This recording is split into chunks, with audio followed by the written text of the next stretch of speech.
አምላካዊ ባህሪ ማለት ነው። እነዚህ ሁለቱ ባህሪያት በክርስቶስ ላይ ይታያሉ። ግን ተነጣጥለው ነው? አይ በጭራሽ ተነጣጥሎ አይነገርም። አምላክ በስጋው ተፈተነ። በምን? የራሱ ባረገው ስጋ። ሰዋዊ ባህሪ አልጠፋም ማለት ነው። ይሄ የሚራበው፣ የሚደክመው፣ የሚፈራው፣ የሚሞተው፣ የሚቆስለው ባህሪ አልጠፋም። መለኮት ሰዋዊ የሆነውን ባህሪ አጥፍቶ አይደለም የራሱ ሲያደርገው እንዳለ ሰዋዊ ባህሪ እንዳለ ነው። የስጋን ባህሪ ደግሞ መለኮታዊ ባህሪውን ደግሞ አላጠፋውም ማለት ነው። አምላክ ነው፣ በክፉ አይፈተንም። እርሱ ግን የራሱ ባረገው ስጋ ተራበ። አንድ አካል ሁለት ባህሪ ስንል ይሄን ነው እያልን ያለ ነው። ሳይነጣጠል ደግሞም አንደኛው ባህሪ አንዱኛውን ባህሪ ሳያጠፋ እያልን ያለ ነው። ኦርቶዶክሳውያንም ቃሉን አንድ አካል አንድ ባህሪ ይበሉ እንጂ ከዚህ የተለየ ነገር አይደለም የሚናገሩት። አሁን ስዩም እናንተ የተለየ ኢየሱስ ነው የምታመጡት። አንድ መጽሐፍ ላሳይ። ጌታ ክርስቶስ ኢየሱስ ለአብ ሰግዷል ወይስ አልሰገደም? ይሁን ሰግዷል፣ ለአብ ሰግዷል። አሁን ይህን ማሳይ ከራሳቸው ከኦርቶዶክስ መጽሐፍ ነው። ለዛው መሰረታዊ ከሆነ መጽሐፋቸው ዶግማ ከሚሉት መጽሐፍ አንዴ ላሳይ። ላምጣ መጽሐፍ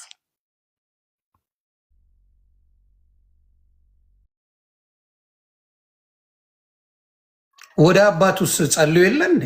መጽሐፍ ቅዱስ እንደ ጸለየም ይናገራል።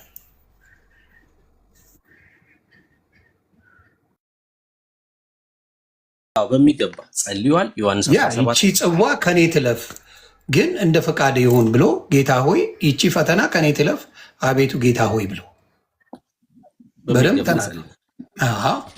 ዮሐንስ 4 ከቁጥር ስንት ጀምሮ ታነብልናለህ? ከሳምራዊቷ ሴት ጋር ያለውን ንግግር ማለት ነው። ዮሐንስ 4 ከቁጥር 20 ጀምሮ ከቁጥር 20 እስከ ቁጥር 24። አሜን። ዛሬ የምንነጋገረው ስለ ኢየሱስ ክርስቶስ ሁለት ባህሪ ያለው የሚባለውንና አንድ ባህሪ ያለው ብላ ኦርቶዶክስ የምታምነውን አንድ ላይ እየተነጋገርን ነው። ኮፒ ሊንክ ሼር በማድረግ እያንዳንዳችን እንማርበት።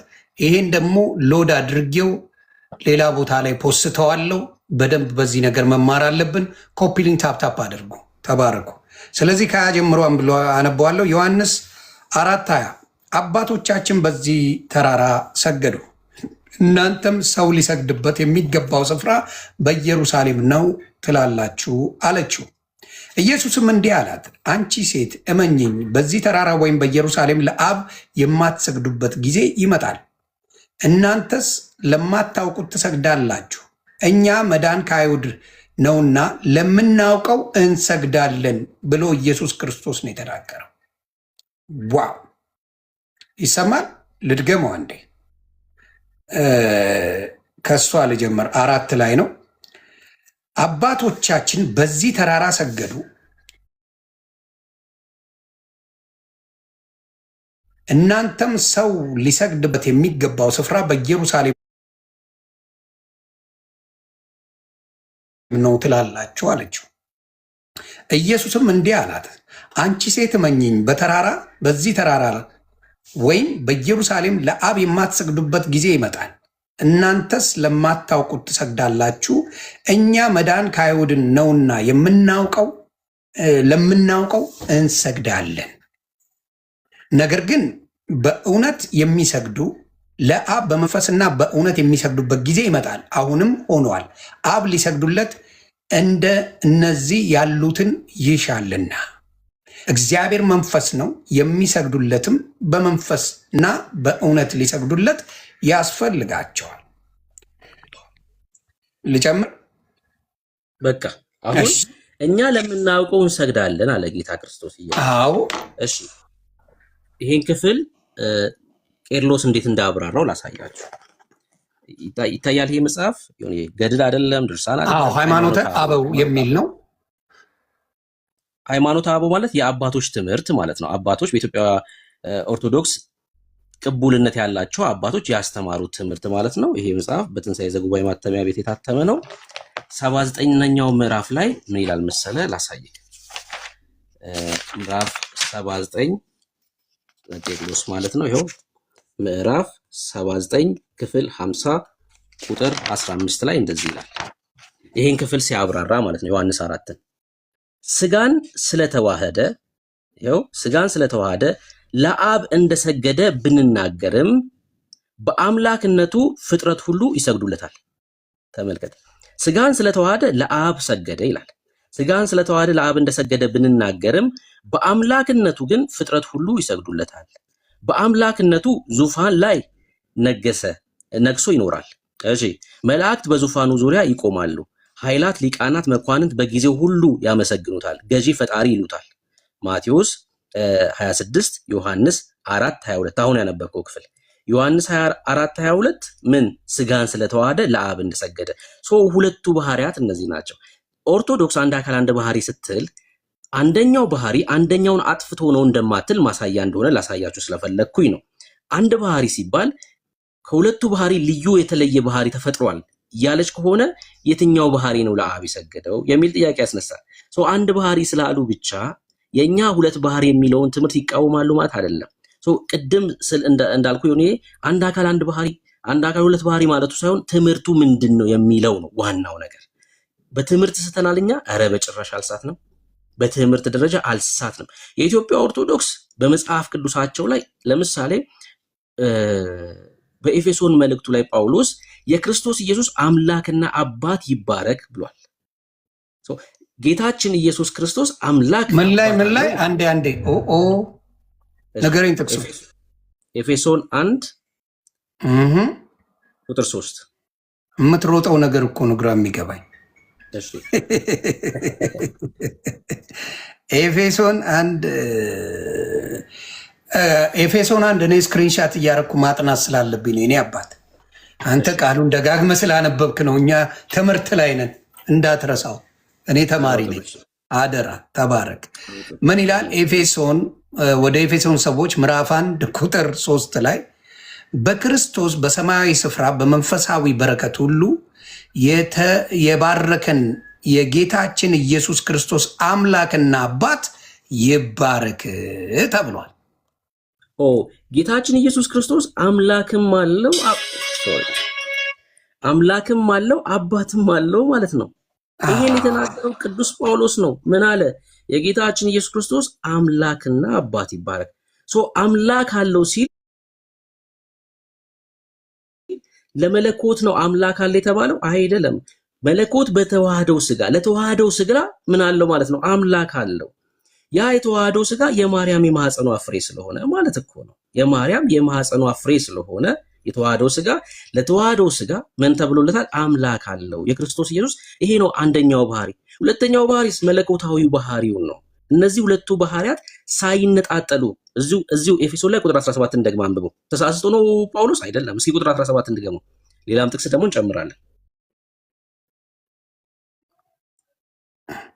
እና ከዚህ በኋላ ከስዩሜ ጋር እየሮጠ ሊጠፋብኝ ነው ማለት ነው። ስዩሜ ቀነኒሳ ሊሆንብኝ ነው። ታፕታፕ ኮፒ ሊንክ አድርጉ። የኢየሱስ ክርስቶስ በኦርቶዶክስም በፕሮቴስታንትም በፕሮቴስታንት ሁለት ባህሪ ያለው ሲባል እና በኦርቶዶክስ አንድ ባህሪ አንድ አምላክ ነው የሚባለው የአባባል ልዩነት እንጂ በቃሉ ተመሳሳይ ነገር ነው ያለው እያለ ነው ወንድማችን ወንጌላዊ ብሩክ የሚያስተምረን እና ያለውን ነገር ደግሞ እዚህ ጋር እየተማርን ነው ቃል በቃል ከመጽሐፍ ቅዱስ። ስለዚህ ኤፌሶን 1:17 ላይ ምን ይላል? የክብር አባት የጌታችን የኢየሱስ ክርስቶስ አምላክ እለምናለው ይላል። የክብር አባት የጌታችን ኢየሱስ ክርስቶስ አምላክ እርሱም በማወቅ የጥበብና የመገለጥን መንፈስ እንዲሰጣችሁ እለምናለሁ። ስለዚህ እኔ የምምለው ምንድን ነው? ለስጋና ለመለኮት ያለውን ነገር በደንብ ለስጋው ነው ይሄ የሚናገረው ብዬ ነው የማምነው። ስለዚህ ይሄንን ነው እኔ እያልኩ ያለሁት። እስቲ አንተ ደግሞ ሁለተኛው ባህሪ ይሄ ነው እያለን ያለ ነው። ሁለተኛው ባህሪ ግን ስንናገር ሰው ለሆነው ብቻ ሳይሆን በስጋው እያል ሳንነጥል መለኮት በስጋው ለምን የራሱ ስላደረገው ስጋ የራሱ ሆኗል። ቅድም እንዳልኩ የሐዋርያት ሥራ መጽሐፍ ምዕራፍ 20 ቁጥር 28 ላይ በገዛ ደሙ ይላል አይደል? የዋጃትን ቤተክርስቲያን ተጠብቁ ዘንድ ስንት ላይ ኧረ ፍጥነት ታው ግን ብሩኬ ታው እሺ ይሁንዬ ጥቅስ ላይ ላጥ የምታረጋት ነገር አለ ከኪስ የምታወጣ የሚመስል እናም በበበል ንገርን። ሐዋርያት ሥራ መጽሐፍ ምዕራፍ 20 ቁጥር 28 እሺ ሐዋርያት ሥራ ላጥ ያደርግብናል እንደ ቀልድ ነገር። ይህ እኮ እኔ ስንቶቹን ስራ የምሰራበት ነው። የሐዋርያት ሥራ አይደለ ያልከኝ? ምዕራፍ 20 ቁጥር 28። እሺ ቁጥር 28 እንዲህ ስንት ነገር የምንቀይርበትን እኮ እሱ እንደ ቀልድ የሚያወራው። እሺ ምን ይላል?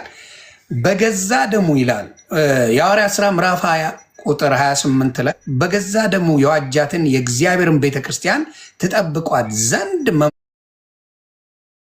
መንፈስ ቅዱስ እናንተን ጳጳሳት አድርጎ ለሾመባት ለመንጋው ሁሉና ለራሳችሁ ተጠንቀቁ ይላል። በገዛ ደሙ የዋጃትን የእግዚአብሔርን ቤተክርስቲያን ትጠብቋት ዘንድ በገዛ ደሙ ነው። በገዛ ደሙ የሱ ነው። ለዛ ነው ጌታ ክርስቶስ ኢየሱስ ተራበ ስንል፣ ከዛ ተጠማ ስንል፣ ደማ ስንል ሰው ብቻ አንልም። አሁን መስቀል ላይ ማን የሞተልን? ኢየሱስ ነው የሞተልን። ኢየሱስ እኮ አምላክ ነው። እንዴት አምላክ ይሞታል? በስጋው በገዛ የራሱ ባረገው ስጋ ከማርያም በተካፈለው ስጋ ምን ሞተልን? ይሄኛው ሁለተኛው ባህሪ ነው። አንደኛው ባህሪስ የማይሞት ዘላለማዊ የሆነው ባህሪ። ይሄ አንድ አካል ሁለት ባህሪ የሚለው ትምህርት መጽሐፍ ቅዱሳዊ ትምህርት ነው። ኦርቶዶክሶችም አንድ አካል አንድ ባህሪ እንደው ጥላቻ ስላለ እነዚህ መናፍቆች እና ደግሞ በዛ ሰዓት ፖለቲካል ኢሹም ስለነበረ በጉባኤዎቹ መካከል የነበረ ፖለቲካል ኢሹም ስለነበረ እንጂ ትምህርቱ አሁን ኦርቶዶክስም ያላት እኛ ክርስቲያኖችም ያለን ትምህርት በነገረ ክርስቶስ ላይ የተለየ አይደለም። ሲብራራ ትምህርቱ አንድ አይነት ነገር ነው የሚወራው። የኢትዮጵያ ኦርቶዶክስ ግን በተለየ ሁኔታ የኢትዮጵያ ኦርቶዶክስ ነው ያልኩት፣ ቅድም ኦርቶዶክስ እያልኩ ነው ያወራሁት። የኢትዮጵያ ኦርቶዶክስ ግን በተለየ ሁኔታ በመጽሐፍቶቿ ላይ ለምሳሌ ኤፌሶን 1:3ን ቀይረዋለች። ቃል በቃል መጽሐፍ ቅዱሷ ተቀይሯል። እሺ አሁን አንድ ሰው ላስቸግር እንግዲህ ወይ ኤርሚን ላስገባው። የ2000 ዓመት የኢትዮጵያ ኦርቶዶክስ መጽሐፍ ቅዱስ ያለው ሰው ማን ነው?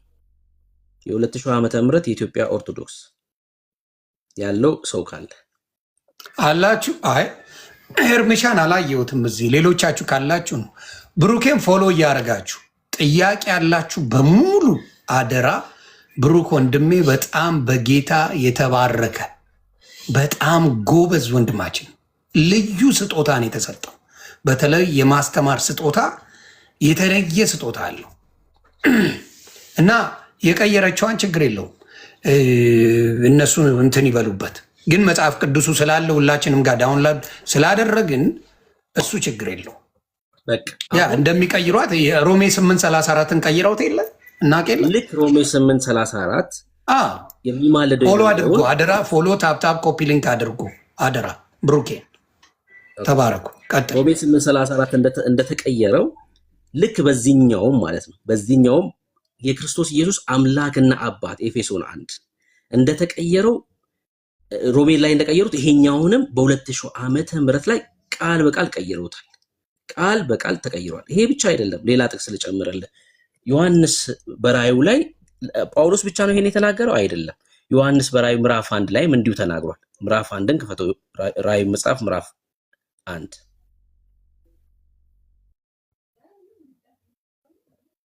ከቁጥር 5 እስከ ቁጥር 6 ከቁጥር 4 እስከ ቁጥር 6 ድረስ። እሺ ምዕራፍ 1 ዮሐንስ ራእይ የጻፋችሁ ቤተሰብ ምዕራፍ 1 ቁጥር 5 ላይ ምን ይላል? እዚህ ጋር 5 የለም። አይገርምም? 4 እና 6 ነው ይዘን 5 አንድ ላይ ነው ያለው። 4 እና አንድ ላይ ነው ያለው። እሺ ተባረከልኝ። ዮሐንስ ይላል ዮሐንስ በእስያ ላሉት ለሰባቱ አብያተ ክርስቲያናት ካለውና ከነበረው ከሚመጣውም በዙፋኑ ፊት ካሉት ከሰባቱ መናፍስት ከታመነው ምስክር ከሙታንም በኩር የምድርም ነገስታት ገዢ ከሆነ ከኢየሱስ ክርስቶስ ጸጋና ሰላም ለእናንተ ይሁን። ለወደደን ከኃጢአታችንም በደሙ ላጠበን መንግስትም ለአምላኩና ለአባቱም ካህናት እንድንሆን ላደረገ ለእርሱ ከዘላለም እስከ ዘላለም ክብርና ኃይል ይሁን፣ አሜን። አሜን። ክብር ለኢየሱስ ይሁን። እንግዲህ እዚህ ጋር ለወደደን ከኃጢአታችንም በውሃ ላጠበን አይደለም የሚለው ያቺ ነው። ያው ይሄ መመታታ ለወደደን ከኃጢአታችንም በደሙ ደም ነው ኃጢአት። ከደሙ በደሙ በቀደመውም ኪዳን ደም ነበር ኃጢአት ይከድን የነበረው፣ መስዋዕት ያስፈልግ ነበር። በዚህኛው ደግሞ ኃጢአትን የሚሽር ንጹህ የሚያደርገው የክርስቶስ ደም ነው። ለወደደን ከኃጢአታችንም በደሙ ላጠበን መንግስትም ለአምላኩና ለአባቱ ይላል። ጳውሎስ ብቻ ነው የተጠቀመው አይደለም። ይሄው ዮሐንስም ብሏል፣ ጴጥሮስም ብሏል። በጣም በሚገርም ሁኔታ ማለት ነው። እና ጌታችን ክርስቶስ ኢየሱስ በስጋው አምላክ አለው ማለት ነው። በስጋው የኛን ባህሪ ነው የያዘው። የኛን ባህሪ ካልያዘ ሊያድነን አይችልም። ሞት የተፈረደው እኛ ላይ ነው። ዮኒ የኛኑ ስጋ ነው ከማርያም የማህፀኗ ፍሬ እኮ ነው የማርያም የማህፀኗ ፍሬ ነው ካልን በስጋው ሰው ነው እያልን ያለ ነው። በስጋው ሰው ነው እያልን ያለ ነው። ሰዋዊ ባህሪ አልጠፋም። አንድ አካል ሁለት ባህሪ ስንል ይሄን ነው እየተናገርን ነው። የተለየ መጽሐፍ ቅዱሳዊ ያልሆነ ትምህርት አይደለም የክርስቲያኖች ትምህርት ማለት ነው። እና እንዲሁ መካሰስ ስለምንወድ እኔ ነገረ ክርስቶስ ላይ ከኦርቶዶክስ የተለየ ሩቅ የሆነ ትምህርት የለንም። ምን እያሉ ነግሩን አንዱ አካል አጥፍቶ ማያምኑ ሁለት አካል ሁለት ባህሪ ስንል ሁለቱ ባህሪያት ተነጣጥለው ነው ብለን ስለማንናገር ያለመነጣጠል ስለምንል የተለየ ትምህርት አይደለም በነገረ ክርስቶስ ላይ ያለን ትምህርት ማለት ነው። ዮኒሻ ጥያቄ ጠይቀኛል። አዎ የምጠይቅ ምንድን ነው እኔ እኮ ግራ ገባኝ። ራሱ ስዩሜን እንደው ስለ ቅዱሳን ለመጠየቅ ፈልጌ እንጂ ስለ ባህሪው እንዳልኩት አምላክ አይራብም እንደምናውቀው ቅድም አብራርተሃል። አምላክ አይደክመውም አይተኛም። በአምላክነቱ ከሄደን አምላክ አይጸልይም፣ ራሱ አምላክ ነው። በዚህ ነገሩ ላይ ባለው በደንብ አድርገህ እና በአመሳክረ ማድረግ በጣም ትክክል ነው።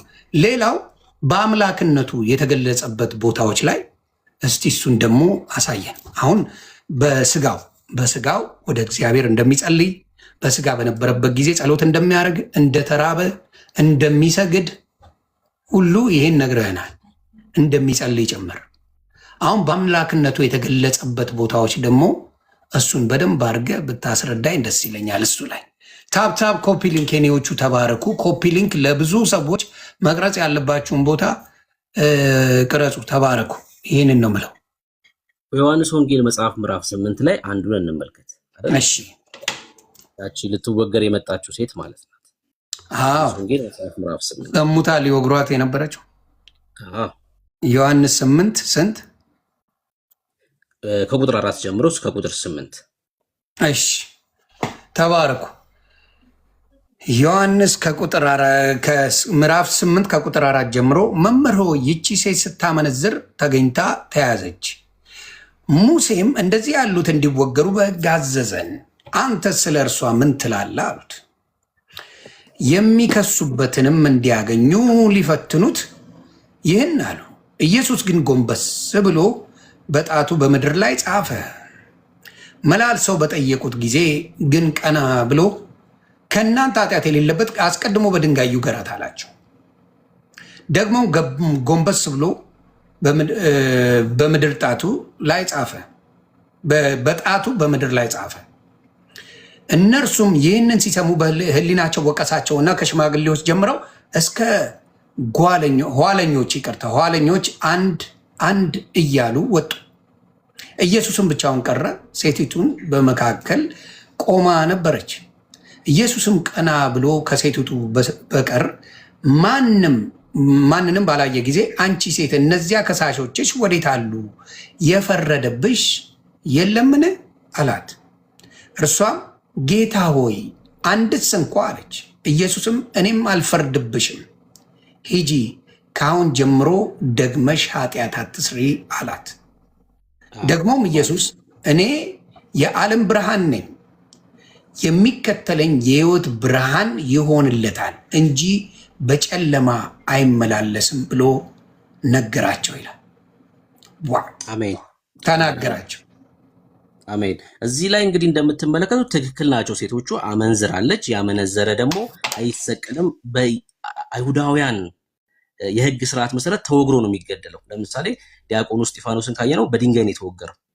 ለዛ ነው ጌታችንን አልሰቀሉትም አይደል? አይሁዳውያን አሳልፈው ነው ለሮማውያን የሰጡት።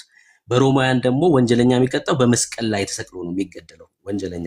በአይሁድ ግን ሰው አይሰቀልም፣ በድንጋይ ተወግሮ ነው። ልክ እስጢፋኖስ እንደተወገረው እችንም ሴት በድንጋይ ሊወግሯት ነው። ይዘዋት የመጡትና እንደ ሊፈትኑት ነው። እንደ ሕጋችን እቺ ሴት በድላለች፣ ወንጀል ሰርታለች እና መገደል አለባት። ጌታ ምን አለ?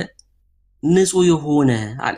እሱ እኮ ንጹህ ነው። አይገርምም? ኃጢአት የማያውቀው እርሱ ነው ይሄን ማድረግ የሚችለው ብቸኛ ከነሱ መካከል ሰው ነው። ጌታችን እኮ በስጋ መጥቷል እና በስጋ ከመጡት መካከል ኃጢአት የማያውቀው ጌታችን ብቻ ነው። ድንጋይ አንስቶ መውገር የሚችለው እሱ ብቻ ነው።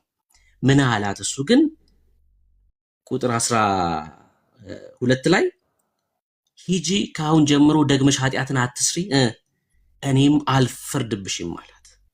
ኃጢአትን ይቅር ማለት የሚችል ነው። እርሱ አምላክ ስለሆነ ኃጢአትን የሚተው ነው። ይቅር ማለትን ይቅር ሲልን እንመለከታለን በዮሐንስ ወንጌል መጽሐፍ ምዕራፍ 8። ለምን? አምላክ ስለሆነ እነሱ ሊወግሯት ነበረ፣ ሊገሏት ነበር የመጡት። እርሱስ ጌታ ምን አለ?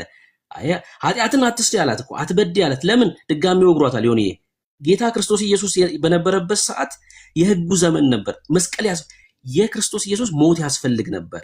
ይኸውልህ ከክርስቶስ ኢየሱስ ሞት በኋላ ስትበድል እንኳን የክርስቶስ ደም ያነጻል። ያኔስ ይወግሩ ነበር። ድጋሜ ቢያገኟት በዛ ነገር ይገሏታል። ድጋሜ ማለት ነው። በድንጋይ ነው ወግረው የሚገሏት እና ኃጢአትን አትበድይ ደግመሽ። ለምን? ደም ያስፈልግ ነበር፣ መሞት ነበረበት።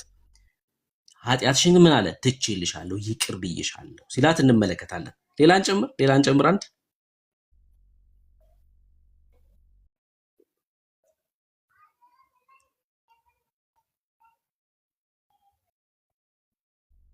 ዮሐንስ 18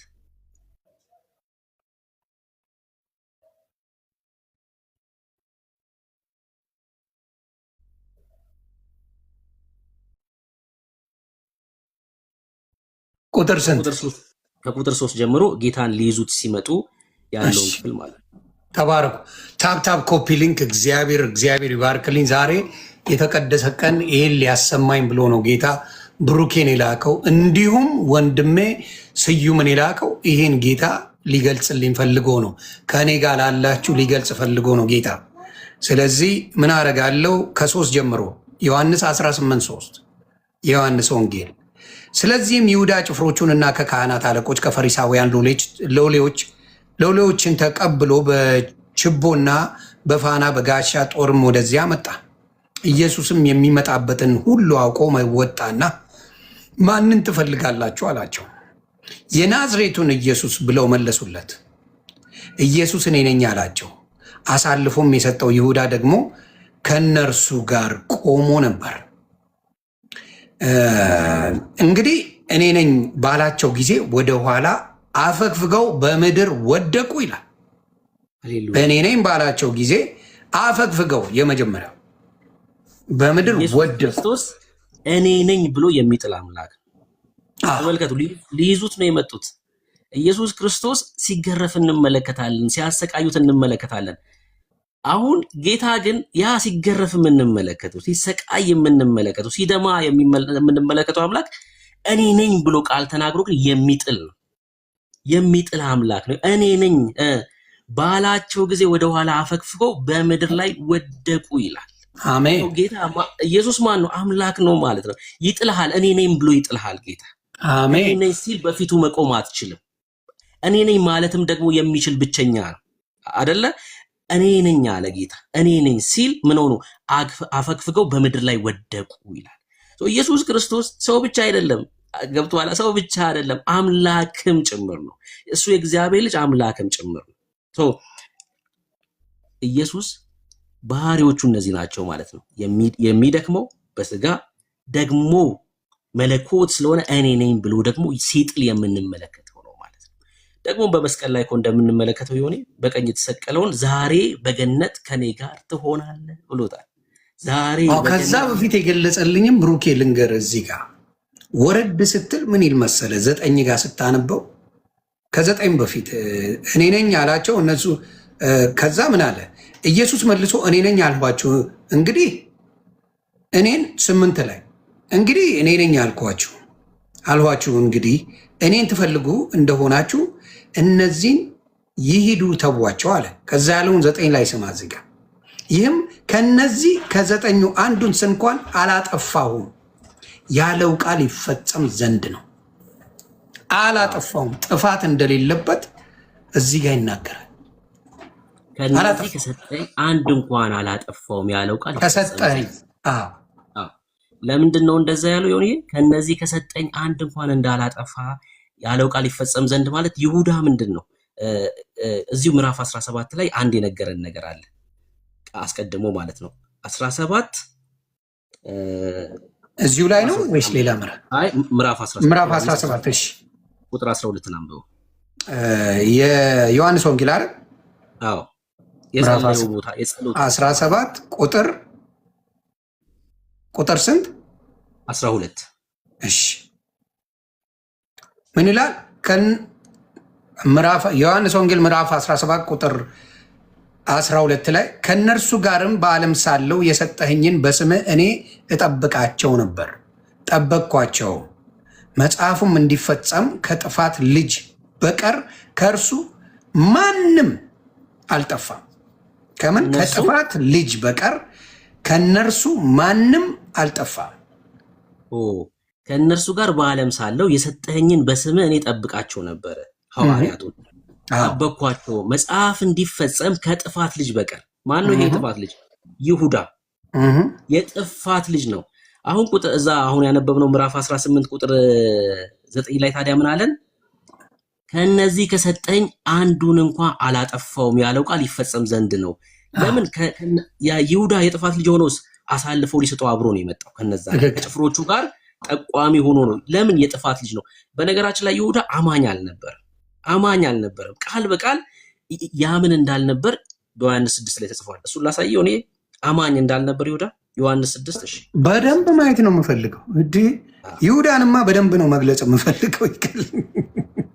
ዮሐንስ 6 ቁጥር 64 ቁጥር ስንት? ቁጥር 64 እሺ ምን ይላል?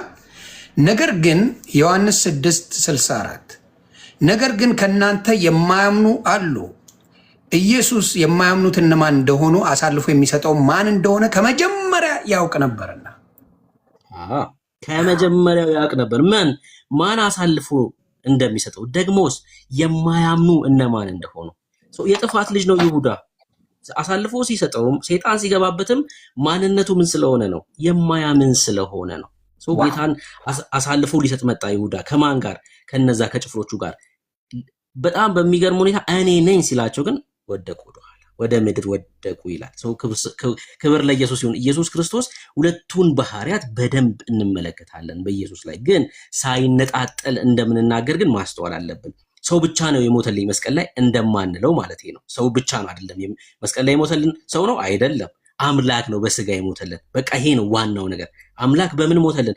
የሚሞት ባህሪ የለውም አምላክ። ታዲያ የሚሞተው ባህሪውን በራሱ ባደረገው ባህሪ ምን ሞተ? አምላክ በስጋው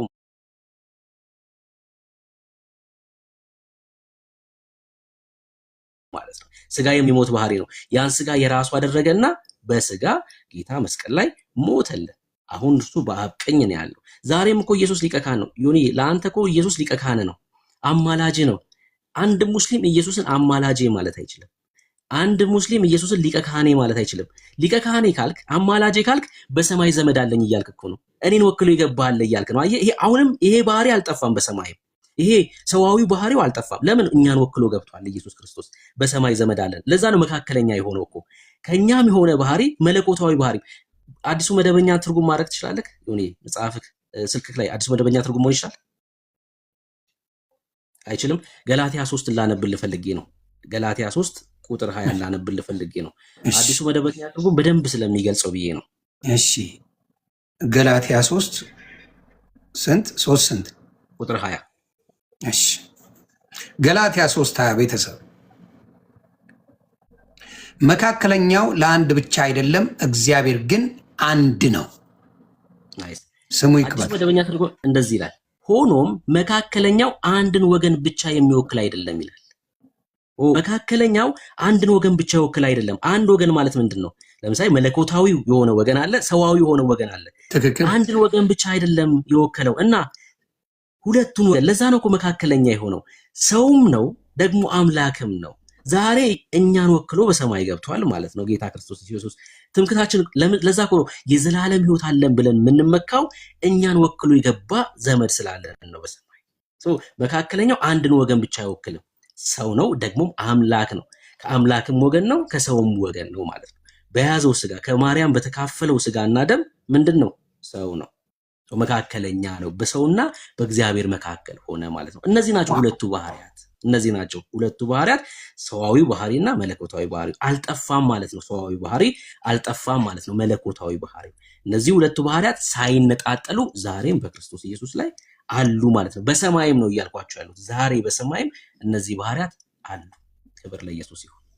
አሜን። ዋው ድንቅ ነገር ነው በእውነት ይሄ ነገር። አሁን እንዳልኳችሁ በኦርቶዶክስም ችግር እንደሌለ የንግግር እንጂ የእንትን ችግር እንደሌለ እንደው ማጣመም ስለፈለጉ እንጂ ያ ነው ችግር ያለው። አሁን ሌላ ጊዜ ወስደን ስለ ቅዱሳን አማላጅነት ተብሎ የተነገረው እንደው በአጭሩ መንገድ ትችላለህ ወይስ በሌላ ጊዜ በደንብ ቀጠሮ ይዘን ነገ ወይ ከነገ ወዲያ የምችለው ነገር ካለ በሱ ነገር እንድትሄድልኝ ይፈልጋለሁ። ብዙ ጊዜ የምንዳረቀው ጉዳይ በክርስቶስ ሳይሆን እንደምታውቀው ቅዱሳን እያሉ የክርስቶስን ቦታ የወሰዱ ኖ ክርስቶስ ብቸኛ አዳኝ እንደሆነ እናመልካለን፣ ግን አማላጆች አሉን ወደ ገነት የሚያስገቡ እያሉ በብዛት የሚያመጡን ነገር አለ። ለምሳሌ እንደ አንድ ጥያቄ አድርጌ መወስድልህ ዕብራውያን 1:14 ብዙ ጊዜ ይገልጹታል፣ ብዙ ጊዜ ይሉታል።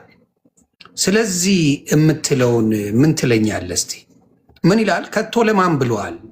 ሁሉ መዳንን ይወርሱ ዘንድ ስላላቸው ለማገዝ የሚላኩ የሚያገለግሉም ለመዳን ነው የሚለው። ሁሉ መዳንን ይወርሱ ዘንድ ስላላቸው ለማገዝ የሚላኩ የሚያገለግሉም መናፍስት አይደለምን ይላል። እና በዚህ ጉዳይ ላይ በጣም ጥብቅ አድርገው የኦርቶዶክስ ልጆች መላእክቶች ለመዳናችን አጋዦች ናቸው ብለው በደንብ አድርገው የሚከራከሩበት ፖይንት ነው ያለው፣ እንዳነበቡት ማለት ነው። በዚህ ጉዳይ ላይ አጠር አድርገህ የምትለው ነገር ካለ? ትክክል ነው። ለመዳናችን ምን የሚሆኑ ናቸው አለ፣ ግን የምንልካቸው አይደለም የሚለው የሚላኩ ናቸው መላእክት። እስኪ ደግሞ አንብበው ቃሉን አንዴ።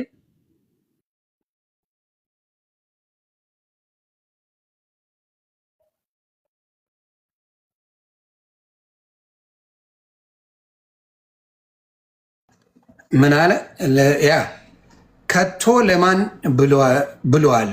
ሁሉም ላቸው ለማገዝ የሚላኩ የሚያገለግሉ መናፍስት አይደሉምን? የሚላኩ ስለዚህ ያግዙናል፣ ይላካሉ የሚለውን እንዴት እግዚአብሔር ለምሳሌ እኔን ለማዳን አንድ መልአክት ልኮ ወንጌል ሊነግረኝ ይችላል።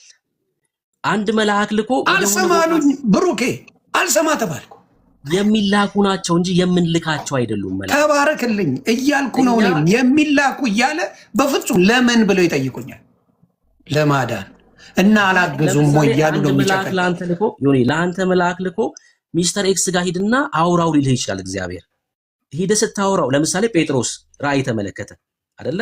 ቆርኔሌዎስ ራእይ ተመለከተ። ጴጥሮስ ወደ ቆርኔሌዎስ ቤት ሄድና ወንጌል ተናገረ። በዚህ ምክንያት ቆርኔሌዎስ ጌታን ተቀበለ። መልአኩ መጥቶ አንተን ሂድና ጃንደረባውንም እኔ የሚያነብብኩት አለ ብሩኬ፣ ትንሽ ፉን ይላል። የሐዋርያት ሥራ ምዕራፍ 8 ላይ የኢትዮጵያ ጃንደረባው ከፊልጶስ መልአክ ነገረው ይላል። እና መልአክ በመንፈስ ነግሮት ከዚህ ከኢትዮጵያ ጃንደረባው ጋር ጋሪ ውስጥ ገብቶ የሚሄድበት ጋር ኢየሱስ እንዲሰፋው አድርጓል። ስለዚህ መልአኩ ተልኳል። በሚገባ ሐዋርያት ሥራ መጽሐፍ ምዕራፍ 8 ማለት ነው። ምዕራፍ 8 ላይ እንዴ ትንሽማ ዘግባለሁ ያነበብኳል። ኢትዮጵያዊ ጃንደረባ አልዳነም ታዲያ? ኢትዮጵያዊ ጃንደረባ አልዳነም? ይሁን ኢትዮጵያዊ ጃንደረባ አልዳነም፣ ድኗል። ይሄ ማለት ነው በቃ እየነገረን ያለው እኛ ምናዛቸው። አሁን ኦርቶዶክሳውያን ጋር ያለው ችግር በጸሎት ሚስተር ኤክስ የተባለ መልአክ ኮሙኒኬት አድርገው ከዛ ያ መልአክ ወደ እግዚአብሔር ሄዶ እሱን አይደለም እያለን ያለው። ከእግዚአብሔር ዘንድ ግን አንተ እንድትድን ተልኮ የሚመጣ መልአክ አለ እንዴ። በቃ አገልግሎታቸው እኮ ይሄ ነው። አንድ ነገር ላሳይና በደንብ እናወራበታለን። ይሄ ጌታ ክርስቶስ ኢየሱስ አባቴን ቀብሬ ልምጣ ተከተለኝ ሲለው አባቴን ቀብሬ ልምጣ አለው። አባቴን ቀብሬ ልምጣና እከተላለሁ ሲለው ሙታንን ለሙት ተውላቸዋለሁ። አባትም ሙቷል፣ የሚቀብሩትም ሙታን ናቸው። ሰውየው እኮ የሞተው ሙታን ተብሏል፣ ቀባሪው ሙታን ተብሏል። ለምንድን ነው? በስጋ እኮ አሉ፣ በህይወት አሉ፣ መንፈሳቸው ሙት ነው አይደለ? መንፈሳቸው ሙት ስለሆነ ሙታን ተብለዋል። አሁን ይህን ነገር ነው በደንብ ሌላ ጊዜ ማንሳት ያለብን። ሮሜ መጽሐፍ ምዕራፍ 8 ጋር ሄድና ይህን ቃል እናንብበው። ከቁጥር 14 እስከ ቁጥር 17 አንብብልኝ።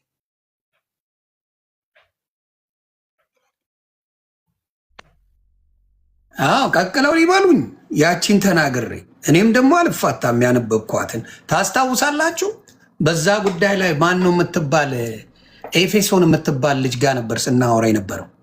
መስሚያቸው ጥጥ ነው አባቴ፣ መስሚያቸው። ወደ ሮሜ ሰዎች ምዕራፍ 8 ቁጥር ስንት? ከ14 እስከ 17።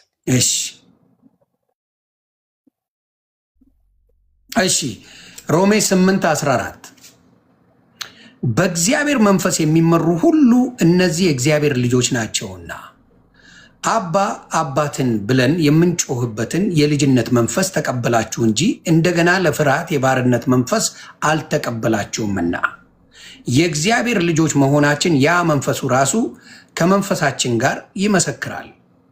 ልጆች ሆነን ወራሾች ደግሞ ነን ማለት የእግዚአብሔር ወራሾች ነን። አብረንም ደግሞ እንድንከበር አብረን መከራን ብንቀበል ከክርስቶስ ጋር አብረን ወራሾች ነን። ክብር ለኢየሱስ ይሁን። ቁጥር 14 በእግዚአብሔር መንፈስ የሚመሩ ሁሉ እነዚህ የእግዚአብሔር ልጆች ናቸው። አሁን በእግዚአብሔር መንፈስ ነው ወይ እየተመራን ያለ ነው ጥያቄው። ከተመራቅ አባ አባት ብለህ የምትጮህበት የልጅነት መንፈስ ትቀበላለህ። የልጅነት መንፈስ የተቀበለ ወደ አባቱ ነው የሚጠት፣ ወደ ጎን አይደለም ኔትወርካችን። አባ አባት ብለን የምንጮህበት የልጅነት መብት ስልጣን አለን ማለት ነው፣ ቅዱሱ መንፈስ። ከዛ ለፍርሃት የባርነት መንፈስ አልተቀበላችሁም ይላል። ምንድነው የባርነት መንፈስ ማለት? ይሁን አዳም ከገነት ሲባረር የእግዚአብሔርን ድምፅ ሲሰማ በቅጠሎች መካከል የተሸሸገው አይደል? ለምን? በእግዚአብሔር ፊት መቆም ስላልቻለ ነው። በፊት እኮ ድምፁን ያውቃል፣ ከመበደሉ በፊት ኃጢአት ከመስራቱ በፊት።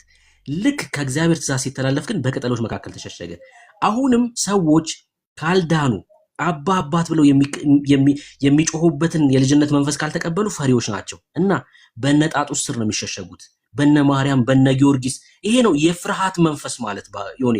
ለምን? በእግዚአብሔር ፊት የመቆም ድፍረት ስለሌለ የምትሸሸገው ጻድቃን ለእግዚአብሔር ቅርብ ናቸው ባልካቸው ሰዎች መካከል ትሸሸጋለህ፣ እነሱ እንዲያስጥሉ። ይሄ የፍርሃት መንፈስ ነው፣ የባርነት መንፈስ ነው። ለምን አትቆምም በእግዚአብሔር ፊት? እኛ እኮ በእግዚአብሔር ፊት በክርስቶስ ኢየሱስ ቁመናል፣ ድፍረት አለን። እኛ በእግዚአብሔር ፊት በስጋው በኩል መግባት ችለናል። አየ ኔትወርካችን ተዘርግቷል። ፈሪዎች አይደለንም እኛ። የፍርሃትና የባርነት መንፈስ የተቀበለ ሰውስ ጣጡስ ነው የሚሸሸገው፣ ጊዮርጊስ ስር ይሸሸጋል። ድፍረት የለውማ፣ ፈሪ ነው። ልክ እንደ አዳም ማለት ነው፣ በቅጠሎች መካከል እንደተሸሸገው አዳም ፈሪ ነው የሆነው። አየ በእግዚአብሔር ፊት መቆም አይችልም። ለምን? በድሏል፣ ኃጢአተኛ ነው። አንተስ እንዴ? አንተ በክርስቶስ ኢየሱስ ጻድቅ ነህ፣ ድፍረት አለ በእግዚአብሔር ፊት። ለምን? የዕብራውያን ጸሐፊ ሲናገር፣ እስኪ ይሄን ጥቅስማ ማንበብ አለብን። ዕብራውያን ጸሐፊ ሲናገር በምዕራፍ 10 ቁጥር 19 እና 20 ላይ የሚለን እንመልከተው። ይሄ ነው ልዩነታችን የኛ።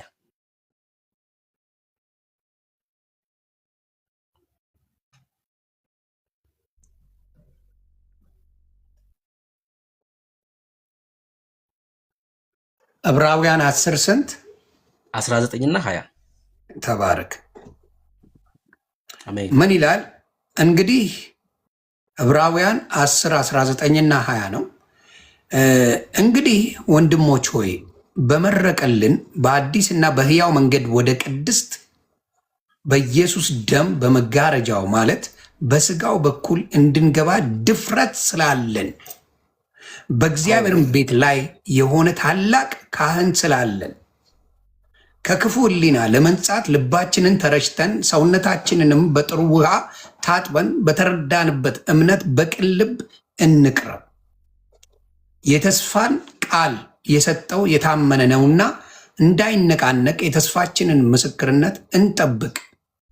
ለፍቅርና ለመልካምም ስራ እንድንነቃ እርስ በርሳችን እንተያይ። በአንዳንዶችም ዘንድ ልማድ እንደሆነው መሰብሰባችንን አንተው፣ እርስ በርሳችን እንመካከር እንጂ ይልቁንም ቀኑ ሲቀርብ እያያችሁ አብልጣችሁ ይህን አድርጉ። የእውነትን እውቀት ከተቀበልን በኋላ ወደን ኃጢአት ብናደርግ ከእንግዲህ ወዲህ ስለ ኃጢአት መስዋዕት አይቀርልምና። የሚያስፈራ ግን የፍርድ መጠበቅ ተቃዋሚዎችንም ሊበላ ያለውን የእሳት ብርታት አለ። የሙሴን ሕግ የናቀ ሰው 2 ወይም 3 ቢመሰክሩለት ያለ ርኅራኄ ይሞታል። የእግዚአብሔርን ልጅ የረገጠ ያንንም የቀደሰበትን የኪዳኑን ደም እንደ ርኩስ ነገር የቆጠረ የጸጋውንም መንፈስ ያክፋፋ እንዴት ይልቅ የሚብስ ቅጣት የሚገባው ይመስላችኋል? በቀል የኔ ነው፣ እኔ ብድራትን እመልሳለሁ ያለው እናውቃለን እና ደግሞም ጌታ በሕዝቡ ይፈርዳል። በሕያው በእግዚአብሔር እጅ መውደቅ የሚያስፈራ ነው። ነገር ግን ግማሽ በነቀፋና በጭንቅ እንደ መውጫ ስለሆናችሁ ግማሽም እንግዲህ ካሉት ጋር ስለተካፈላችሁ ብርሃን ከበራላችሁ በኋላ መከራ በሆነበት በትልቅ ተጋድሎ የጸናችሁበትን የቀደመውን ዘመን አስቡ።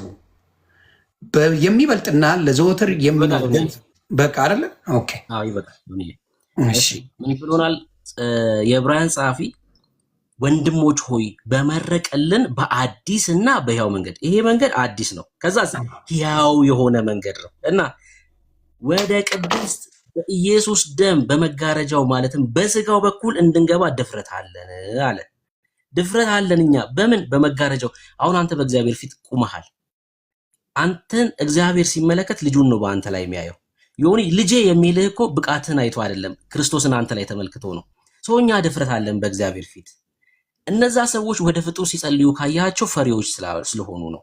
የእግዚአብሔርን ቅዱሱን መንፈስ ስላልተቀበሉ ነው። ይሄ ነው ልዩነታችን። የፍርሃትና የባህርነት መንፈስና የልጅነት መንፈስ መቀበላችን ነው። እኛ በእግዚአብሔር ፊት የመቆም ድፍረት አለን በክርስቶስ። እነሱ የእግዚአብሔር ድምፅ ፊት መቆም ስላልቻሉ ነው። ለምን? ኃጢአት ስለሚከሳቸው ነው። አንተ በክርስቶስ ኢየሱስ ላሉት ኃጢአት ኩነኔ የለባቸውም ይላል። አንተ ከፍርድ ስላመለጥክ ነው። አንተ ከሞት ስላመለጥክ የእግዚአብሔርን ድምፅ መስማት ስላለ አባትህ ነው አባቴ ብለህ ታወራዋለህ። እነሱስ የፍርሃትና መዳን ነው ልዩነቱ። የዘላለም ሕይወት ስታገኝ የዘላለም ሕይወት የሰጠ ማን ነው? እግዚአብሔር ነው። ተጠይቀዋለህ አባትህን። እነሱ ደግሞ በቅዱሳን በሚባሉት እንዴ የኢትዮጵያ ኦርቶዶክስ ቅዱሳንን ተመልከት። ዲሆን አሁን ይሄ ስድብ ይመስላችኋል? ብዙ ጊዜ ስናገር በኢትዮጵያ ኦርቶዶክስ ጻድቅ ለመሆን 10 ደረጃ አለው አይደል? የምታልፍበት ደረጃ አለ። በኢትዮጵያ ኦርቶዶክስ አንድ ሰው ጻድቅ የሚሆነው ወደ አሞራነት ሲቀየር ነው። አስተውለካል? ይሄን አሞራ ካልሆንክ ጻድቅ አትሆንም። ተክለ ሃይማኖትን ይኸው 6 ክንፍ አለው። ግዴታ አሞራ መሆን አለባቸው። ልክ የአሞራ ደረጃነት ሲደርሱ ነው ጻድቅ ተብሎ ሁላ የሚጠሩት። ዘርዓ ብሩክን ይኸው 12 ክንፍ አለው። ክርስቶስ ሳምራት ያያት 12 ክንፍ አላት። የጽድቅ ደረጃቸው ወደ አሞራነት መቀየር ነው። አሁን የመጽሐፍ ቅዱሳዊ ነው። ስለዚህ ይቅርታ አሞራ በሰማይ ሲያይሽ አለ የሚባለው እውነት ነው ማለት ነው? ተረት ማለት የምሬን ነው የምልህ። ለማወቅ ጳውሎስ ጻድቅ አይደለም እንዴ ዮኒ? አዎ ጻድቅ ነው። ለምንድን ነው አሞራ ያለው ነው? እነ ጴጥሮስ ለምንድን ነው አሞራ ያሉት? የኢትዮጵያ ኦርቶዶክስ ግን ቅድስና ደረጃ አሞራነት ነው የመጨረሻው። ክንፍ ማብቀል አለብህ። ክንፍ ካላበ አይምሯቸው ላይ የተሰራውን ነገር ተመልከት። በእውነት ወንጀል ነው፣ በእውነት ነው ብላችሁ ወንጀል ነው። ሰው የፈለገ በእግዚአብሔር ፊት ንጹህ ቢሆን በእግዚአብሔር ፊት መቆም አይችልም። መቆሚያችን ኢየሱስ ክርስቶስ እኮ ነው በቃ። እነሱ ግን የሳሉባቸውን ነገር ተመልከት። ክንፍ ካበቀለ ጻድቅ ነው እሱ ወደ እግዚአብሔር ያደርሳል ብለው ይናገራሉ። እነሱ ላይ ትምክታቸውን እንዲያደርጉ ማለት ነው። እነዚህ ጻድቃን የተባሉት ላይ ማለት ነው። ይሄ ነው ከልጅነታችን ጀምሮ ስናያደግ ነው። ቤታችን ውስጥ ስታይ ክንፍ ያለው ሰውዬ ነው የምትመለከተው። ክንፍ ያበቀለ ሰውዬ ነው። እግሩ ተቆርጧል። ተአምር እንዴ! እኮ ሆረር ፊልም እኮ ነው ስናያደግ ነው። እኔም አሁን ብትጠይቀኝ ጌታ ምስክሬ አንድ እግሬ ተቆርጦ ክንፍ ቢሰጠኝ ነው የምመርጠው። ሁለቱንም ተቆርጦ ክንፍ ቢሰጠኝ ደስ ይላል። በበር ነው ደስ የሚለኝ። ምን ያደርግልኝ? የታክሲ አልከፍል፣ የነዳጅ አልከፍል፣ መኪና አልገዛ፣ ምን አልል በክንፌ እያልኩ የሆነ ቦታ ደርስ ብዬ እንዴ አተረፈ እንጂ። አሁን ይቅርታ አድርጉልኝ፣ ስድብ አይደለም። አቡነ ተክልዬ አተረፉ እንጂ አልተጎዱ። አንድ እግር ተቆርጦ ክንፍ ካለ ላጥ ብሎ የሆነ ቦታ የሚሄድበት እንዴት ነው የሚያኮርፈው? እንዴት ነው እግሩ ተቆርጦ በአንድ እንትን ሆነልኝ የሚባለው? እስቲ ንገሩን። እና አንዳንዴ ቆም ብሎ ማሰቡ መልካም ነው ብዬ አስባለሁ። ዘርአ ብሩክ 12 ነው ያልከኝ ክንፉ? የዘርአ ብሩክና ክርስቶስ ሰምራ 12 ነው። ለምን በዛ ይነሱ? በስድስት መብረር አይችሉ? ጽድቃቸው በዝቶ ነው። ጽድቃቸው ጸጋ ሲበዛ ነው ክንፉ የሚበዛ። ክንፉ እየበዛ እና ግን ዮኒ በእውነት ነው ምን ያህል አይምሯችን ላይ እንደተጫወቱ ተመልከት። እዛ ደረጃ ካልደረስክ እግዚአብሔር ፊት መቆም አትችልም። ይሄ ነው እኮ ትምህርቱ። እዛ ደረጃ መድረስ አለብህ ጻድቅ ለመሆን። ሰው እነሱን ተስፋ ታደርጋለህ። እዛ ደረጃ ደረሱ። አቦ 100 ዓመት በጭንቅላቱ ባህር ውስጥ ተዘግዝቆ ኖረ ይልሃል። ለአይምሮ እኮ ይከብዳል። እኔማ 2 ሰዓትም እኮ አልቆምም አይደለም ባህር ውስጥ መዘብዘፊያ ውስጥ መቆም አልችልም። እኔ 2 ሰዓት የተዘቀዘቀልኝን ተስፋ አደርጋለሁ ማለት ነው። ኧረ የተሰቀለልህ ነው ተስፋ ማድረግ ያለብህ። የተዘቀዘቀ ምን ያደርግልሃል? የተሰቀለ እያለ መስቀል ላይ ስለ አንተ ኃጢአት እርቃኑን የሞተ እያለ የተዘቀዘቀ ምን ያደርግልሃል? አይምሯችን ላይ እንደዚህ የተጫወቱት እና ይሄ የፍርሃትና የባርነት መንፈስ ነው። የፍርሃትና የባርነት ድሪቶ ነው። በነገራችን ላይ መንፈሳዊ ዓለም ላይ ድሪቶ ናቸው እነዚህ። እኛ ጠረናችን ኢየሱስ ነው። ዮኒ ወደ ክርስቶስ ስትመጣ ጠረን መልክ እኮ ነው የተቀየረው። ንግግር፣ ሁሉ ነገር እኮ ነው የሰው ልጅ የሚቀየረው። ለምን? ብራንዳችን ኢየሱስ ሆኗል። ስፍራ ቀየርን ማለት ነው። መንፈሳዊ ዓለም ላይ ግን ተክልዬ ስትል ምን ስትል ድሪቶ እኮ ነው የምትደርተው። አሁን ጎዳና ላይ ያሉ ልጆችን ተመልከት። ልብሳቸው ይቀደድና እዛው ላይ ይደርባሉ። ልብሳቸው ይቀደዳል፣ እዛው ላይ ይደርባሉ። ጠረናቸው ይቀየራል። ልክ እንደዛ ነው መንፈሳዊ ዓለም ላይ የምትሆነው። ተክልዬ ትላለ፣ ከዛ ደግሞ 26 ሲመጣ ደግሞ ማነው ደግሞ መርቆሪዎስ ትላለ፣ ከዛ ደግሞ 2 ስትሆን ደግሞ ወይ ደግሞ ታዲዮስ ትላለ። ድሪቶ ነው ዝም ብለህ የምትደርበው። መንፈሳዊ ዓለም ላይ ድሪቶ ትደርብና ጠረን እንኳን አይታወቅም። ቅልቅል የሆነ ጠረን ማለት የተበላሸ ጠረን። ለዛ ነው ኢየሱስ የሚያስፈልጋችሁ፣ ህይወት የሚያስፈልጋችሁ። ለዛ ነው ወደ ኢየሱስ ስትመጣስ ጠረንህ አንድ ነው። በቃ ኢየሱስ ብቻ፣ ኢየሱስ ብቻ። በክርስቶስ ኢየሱስ በአፊት ድፍረት አለ። ይህን ጥቅስ ላንብብልና እንጨርሳለን። ሌላ ቀን እዚህ ትምህርት ላይ በደንብ የቅዱሳን ትምህርት ላይ እንገባለን። ገላትያ 3:26 እና 27 አንብብልኝ። ይሁን አቅማችን ማን እንደሆነ ተናግረን ነው መውጣት ያለብን።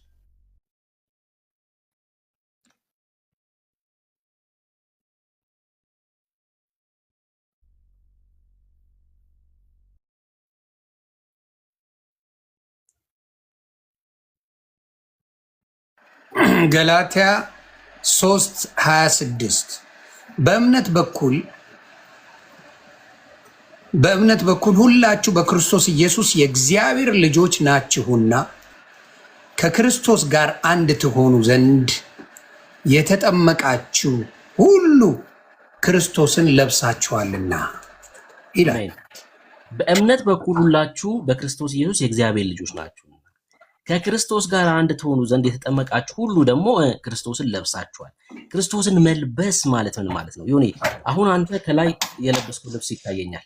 ሰውነት ላይ የሆነ ቦታ ጠባሳ ሊኖር ይችላል፣ አላውቅም፣ ሊኖር ይችላል። ጠባሳውን ማላየው ከለበስከው ልብስ የተነሳ የለበስከው ልብስ ሰውነት ላይ ያለውን ነገር እንዳላይ ይከለክለኛል። ክርስቶስ ኢየሱስም የጽድቅ ልብሳችን ነው። ሰው ኢየሱስን ሲለብስ በእግዚአብሔር ፊት ነውሩ አይታይበትም። አየህ፣ ያልጠፋ ነው። በእግዚአብሔር ፊት እኛ መቆም የቻልነው በጣም ብርቱ የሆነን ሰዎች ስለሆነን አይደለም። የጽድቅ ልብሳችን ኢየሱስ ስለታየልን ነው። ኢየሱስ ነው የሚታየው በእኛ ላይ። እግዚአብሔር ልጆቼ ይለናል። እኛ ለምንድን ነው ልጆቼ እያለን ያለው? ደሙ በእኛ ላይ እየታየ ስለሆነ፣ ምልክት ስለሆነ፣ የጽድቅ ልብስ የሆነው ኢየሱስ ክርስቶስ በእኛ ላይ ስላለ ነውራችን አልታየም፣ ጠባሳችን አልታየም፣ በደላችን አልታየብንም እንጂ ሰው ክርስቶስን ካልለበሰ በእግዚአብሔር ፊት አይቆምም። ቢሆን ለምን ጠባሳው ይታያል? እግዚአብሔር ደግሞ ኃጢአትን ይቅር አይልም፣ ኃጢአትን አይታገስም፣ ኃጢአትን ይቀጣል እግዚአብሔር። በኃጢአታችን ምክንያት ያልጠፋ ነው ከለበስነው ከጽድቅ ልብሳችን የተነሳ ነው። ክርስቶስ ትምክታችን ነው። እኔ ስለ ክርስቶስ ሳወራ በጣም ነው በቃ ውስጤ በሐሴት ይሞላል። ለምን? አምልጫለሁ ከሞት ከዘላለም ፍርድ ነው ያመለጥነው በክርስቶስ ኢየሱስ። ጌታ አንተ ሲያይክ ማለት ነው ሆነ እንዴት እንደምታምር በእግዚአብሔር ፊት። ለምን? ኢየሱስ በአንተ ላይ እየታየ ስለሆነ፣ ንጹህ የእግዚአብሔር በግ ኢየሱስ ክርስቶስ በእኛ ላይ እየታየ ስለሆነ፣ ንጹህ ደም ስለእየታየ ስለሆነ ከሞት አምልጠናል። የጽድቅ ልብሳችን ኢየሱስ ክርስቶስ ስሙ ይባረክ። ኃጢአታችን ያልታየብን ድፍረት ያለን ጻድቅ ነን ስንል አቅማችንን እየተናገርን አይደለም። ብርቱ የጸሎት ሰዎች ነን እያልን አይደለም። ተራራ በመውጣት በእግዚአብሔር ፊት ጽድቅ አስመዝግበናል እያልን አይደለም። መስቀል ላይ የተሰራው ስራ እርሱ በእግዚአብሔር ፊት አቁሞናል እያልን ነው። ጽድቃችን ኢየሱስ ነው እያልን ነው። ክብር ለኢየሱስ ይሁን። ይሁን በጣም ነው መወደድ ተባረክ። ፕሮግራም ይዘን በደንብ በቅዱሳን ባልከው ላይ ርዕስ ይዘን መጽሐፍት ከፍተን እያሳየን እናወራለን። ወዳለው ይሆናል። በጣም ትለያለህ ብሩኬ። እግዚአብሔር ብርክ ያርግ። እንደ ስም ነው ጌታ የሰጠህና በጣም ነው ደስ ያለኝ። ከዚህ በኋላ ስዩሜን የቤት እፈልጋል ለአንዳንድ ጉዳይ ስዩሜ እፈልጋል። በደንብ አርገን እንወያያለን በዚህ ጉዳይ። ጌታ ብርክ ያርግ። ሰሞኑን ጊዜ ሲኖር በውስጥ አወራህና በተለይ በቅዱሳን በሚባለው ላይ በደንብ መጽሐፍ ቅዱስን እኔም የኦርቶዶክስ የሚሉትን ጥቅሶች አመጣና እኔና አንተ ሌሎችም ገብተው መወያየት የምንችልበትን ነገር በዚች በ2 ቀን ውስጥ ጊዜ ካለ እንወያይበታለን። እጅግ አርጌ ነው የማመሰግነው። ጌታ ብርክ ያድርግ። ድንቅ ትምህርት ነው ዛሬ።